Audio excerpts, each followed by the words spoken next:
नमस्कार साथियों, मेरा नाम है संतोष और आपका फिर से एक बार स्वागत है मेरे YouTube चैनल सनातन ग्रंथ में। साथियों, क्या रावण को मोक्ष मिला?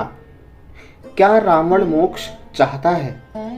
वैसे तो रावण को बुराई का प्रतीक माना जाता है और हमारे अंदर की बुराई को जब तक हम मार नहीं डालते तब तक हम अपना ऐसा राम कहाँ से लाएंगे जो रावण का संहार कर सके। सवाल ये है कि जब हर साल मरना ही है तो फिर हर साल क्यों जिंदा होकर हमारे सामने आता है रावण। साथियों, इसी बात पर आज चर्चा करेंगे। बाकी दशहरे के दौरान अक्सर इस बात की चर्चा होती है कि आखिर रावण को कब तक मारते रहेंगे। ये कैसा रावण है कि मरता ही नहीं और हर साल जिंदा होकर हमारे सामने आ जाता है। इसके बारे में आपके फ़ोन में कई मैसेज सोशल प्लेटफॉर्म्स पर कई पोस्ट आपको देखने को मिलते होंगे, जिन्हें या तो आप पढ़कर छोड़ देते हैं या फिर आगे फॉरवर्ड कर देते हैं और लोगों के दशहरा की बधाई देते हैं। उन संदेशों में भी एक संदेश ऐसा है जो हमेशा हमारे सामने आता है और शिक्षा भी देता है। इसी कड़ी में साथियों आगे बढ़ते हैं। बाकी आगे बढ़ने से पहले आपसे विनती है, वीडियो पसंद आए तो लाइक और शेयर कीजिएगा। चैनल पर अगर आप नए हैं तो विनती है, चैनल को सब्सक्राइब किए बिना मत जाइएगा और हाँ, सब्सक्राइब करके बेल आइकन दबाना मत भूलिएगा। अब विषय यह है कि अपने अंदर के रावण को कब मारेंगे। रावण को बुराई का प्रतीक माना जाता है। हमारे अंदर की बुराई को जब तक हम नहीं मार डाले तब तक हम अपना ऐसा राम कहां से लाएंगे जो रावण का संहार कर सके। इसके साथ ही मुझे एक भजन की पंक्तियां याद आ गई। कलयुग बैठा मार कुंडली, जाऊं तो मैं कहां जाऊं, अब हर घर में रावण बैठा, इतने राम कहां से लाऊं।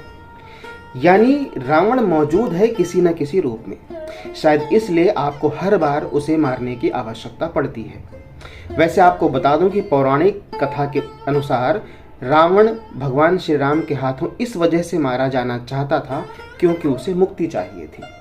मुक्ति की चाहत भी ऐसी कि रावण को सीधे बैकुंठ धाम जाना था।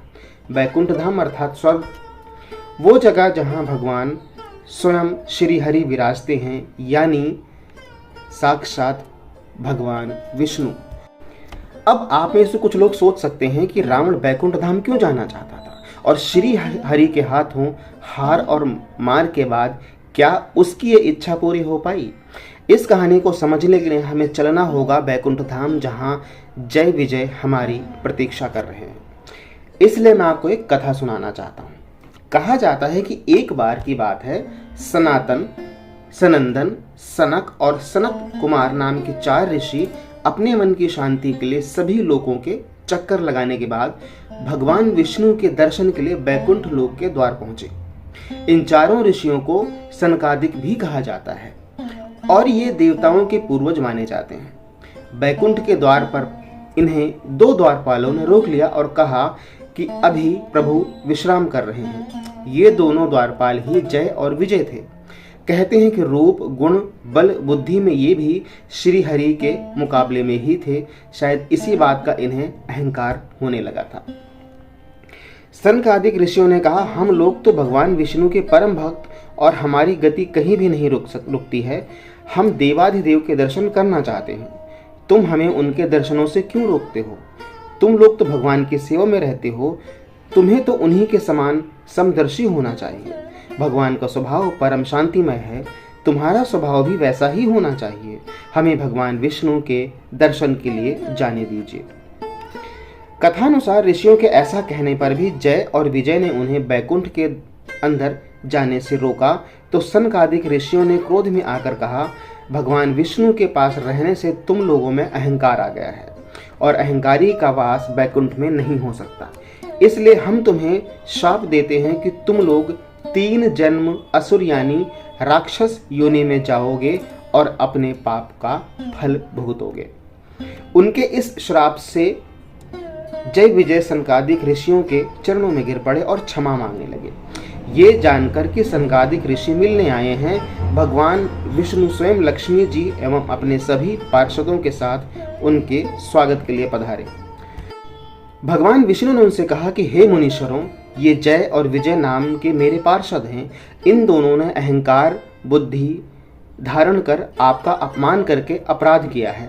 आप लोग मेरे प्रिय भक्त हैं और इन्होंने आपकी अवज्ञा कर मेरी भी अवज्ञा की है। इनको शाप देकर आपने ठीक काम किया है। मैं इन पार्षदों की ओर से क्षमा याचना करता हूँ। भगवान के मधुर वचनों से सनकादिक ऋषियों का क्रोध शांत हो गया और बोले, आप धर्म की मर्यादा रखने के लिए ही इतना आदर दे रहे हैं। हे नाथ, हमने इन निरपराध पार्षदों को क्रोध में आकर शाप दे दिया है, इसके लिए हम क्षमा चाहते हैं। आप उचित समझें तो इन द्वारपालों को क्षमा करके हमारे पाप शाप से मुक्ति प्रदान कर सकते हैं। भगवान विष्णु ने कहा, हे मुनिगण, मैं सर्वशक्ति होने के बाद भी ब्राह्मणों के वचन को असत्य नहीं करना चाहता। आपने जो शाप दिया है वो भी मेरी ही प्रेरणा से हुआ है। जय विजय 3 जन्म असुर योनि को प्राप्त होंगे। जब मेरे द्वारा इनका संहार होगा तभी ये इस धाम में वापस आ पाएंगे। अब आप सोच रहे होंगे कि आखिर जय विजय ने 3 जन्म कौन से लिए और भगवान ने नर संहार करके कैसे उन्हें मोक्ष दिलाया कि वो वापस बैकुंठ लौट सके। कुछ जानकारों की सहायता से हम आपको पूरी बात बताएंगे ताकि आपको सारी जानकारी ठीक से मिल सके। लेकिन इस जानकारी में भी एक दिलचस्प बात यह है कि पौराणिक कथाओं के अंश और अगर हमसे कोई त्रुटि यानी गलती हो जाए तो हम अग्रिम क्षमा प्रार्थी हैं। सबसे पहले जय विजय के पहले जन्म की कथा जान लेते हैं। पौराणिक कथा के अनुसार सतयुग में जय ने हिरण्यकश्यप और उसके भाई हिरण्याक्ष के रूप में विजय ने धरती पर जन्म लिया। हिरण्याक्ष का वध भगवान विष्णु ने वराह के रूप में और हिरण्यकश्यप का वध नरसिंह रूप में किया। इस बारे में हमारे साहित्य तक के एक सहयोगी कहते हैं कि गोस्वामी तुलसीदास रचित रामचरितमानस में बालकांड का एक दोहा भी इसकी पुष्टि करता है। जन्म एक दुई कहूँ बखानी, सावधान सुनु सुमति भवानी। द्वारपाल हरि के प्रिय दो, जय अरु विजय जान सबको। विप्र श्राप में दोनों भाई, तामस असुर देह तिन्ह पाई। कनक कपिस अरु हाटक लोचन, जगत विपित विदित सुरपति मदमोचन। विजय समर वीर विख्याता, धरी बराह बपु एक निपाता। होई नर हरि दूसर पुनि मारा, जन प्रहलाद सुजस विस्तारा। मुकुत न भय हति भगवाना, 3 जन्म द्विज बचन प्रवाना। एक बार तिन्ह के हित लागी, धरेउ शरीर सगत अनुभागी। भगवान शिव कथा माता पार्वती को सुनाते हुए कहते हैं कि हे सुंदर बुद्धि वाली भवानी, मैं उनके 2 जन्मों का एक विस्तार से वर्णन सुनाता हूँ। तुम सावधान होकर सुनो। श्री हरि के 2 प्यारे द्वारपाल हैं, जय और विजय, जिनको सब कोई जानता है। उन दोनों भाइयों ने सनकादिक ब्राह्मणों के शाप से असुरों का तापसी शरीर पाया। एक का नाम था हिरण्यकश्यप और दूसरे का हिरण्याक्ष। ये देवराज इंद्र के गर्व को छुड़ाने के लिए सारे जग में प्रसिद्ध हुए हैं। इनमें से एक हिरण्याक्ष को भगवान ने वराह का शरीर धारण करके मारा, फिर दूसरे हिरण्यकश्यप को नरसिंह रूप धारण करके वध किया और अपने भक्त प्रहलाद का यश फैलाया। भगवान के द्वारा मारे जाने पर भी हिरण्याक्ष और हिरण्यकश्यप इसलिए मुक्त नहीं हुए कि शाप तो 3 जन्म के लिए था, इसलिए उनके कल्याण के लिए भक्त प्रेमी भगवान ने एक बार फिर अवतार लिया। जय विजय के इस जन्म और मृत्यु के बारे में बस इतनी ही बात करेंगे, क्योंकि हमारा मुख्य विषय तो रावण है। कहा जाता है आपने कहानी जोड़ ली, ऐसा नहीं है। सही ही जोड़ी होगी और नहीं तो हम हैं ना बताने को। त्रेता युग में जय ने रावण और विजय ने कुंभकर्ण के रूप में धरती पर जन्म लिया। दोबारा बताता हूँ, त्रेता युग में जय ने रावण और विजय ने कुंभकर्ण के रूप में धरती पर जन्म लिया। इस जन्म में उनके पिता महर्षि विशर्वा और माता कैकसी थे। अब ये तो आप जानते हैं कि किस जन्म में इन दोनों का वध भगवान विष्णु ने राम के रूप में किया था, लेकिन सवाल तो अब भी बरकरार है कि क्या रावण और कुंभकर्ण को मोक्ष मिला? क्या ये जय विजय के रूप में वापस बैकुंठ में लौट पाए? क्या उन्हें सनकादिक ऋषियों के शाप से मुक्ति मिली?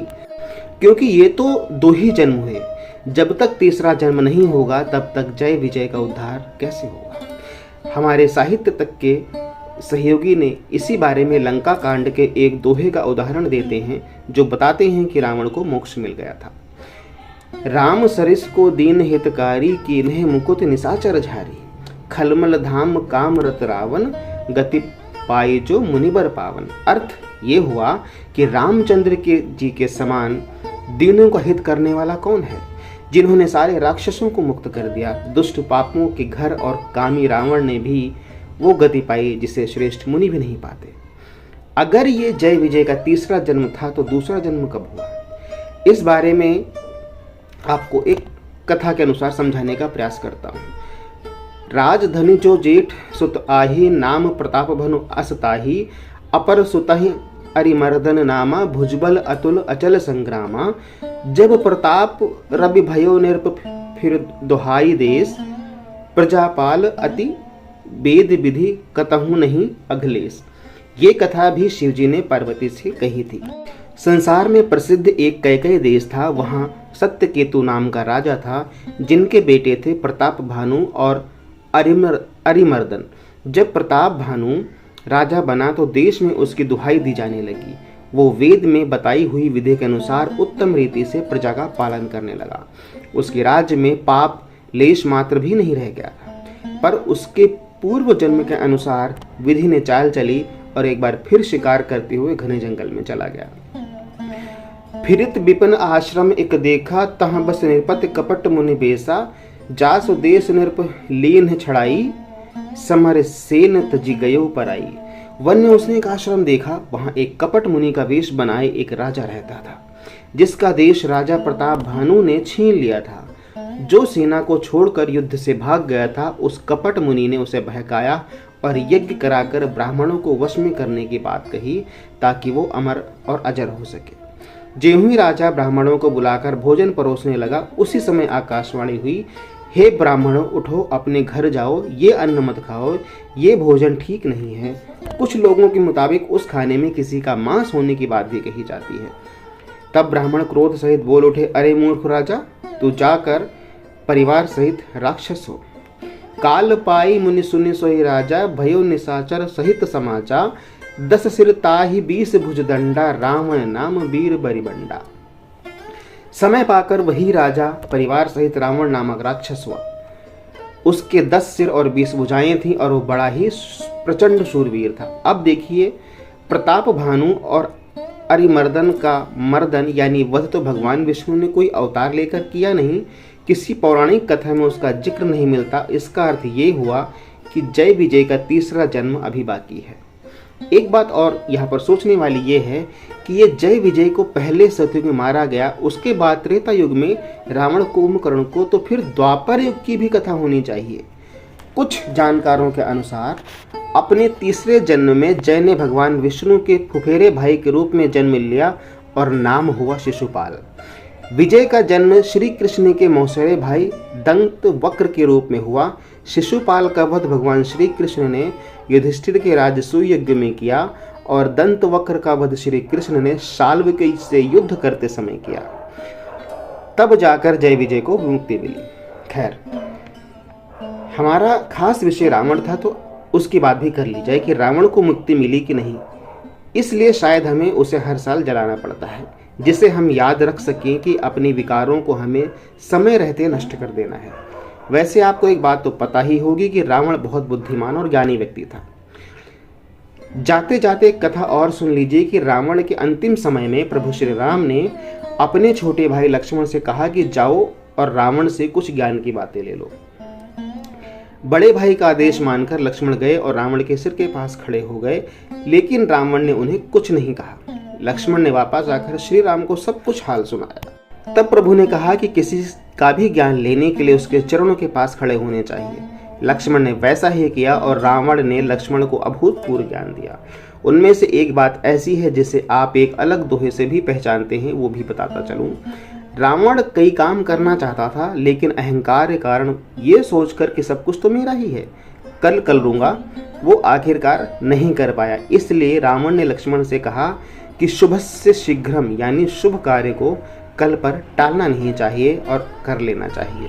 संत कबीर का दोहा भी कुछ ऐसा ही कहता है कि काल करे सो आज कर, आज करे सो अब, पल में परलय होएगी बहुरी करेगा कब। आप भी कोई काम है तो कल पर मत टालिए। बाकी वीडियो पसंद आया हो तो लाइक और शेयर कीजिए। चैनल पर अगर आप नए थे तो चैनल को सब्सक्राइब करके बेल आइकन दबाना मत भूलिएगा। साथियों, आपके इसी सहयोग से ये YouTube चैनल बढ़ता रहेगा और आपको नित्य नए कुछ न कुछ धार्मिक, सनातनी, हिंदुत्व से संबंधित जानकारी मिलती रहेगी। मिलते हैं अगले वीडियो में। जय श्री राम।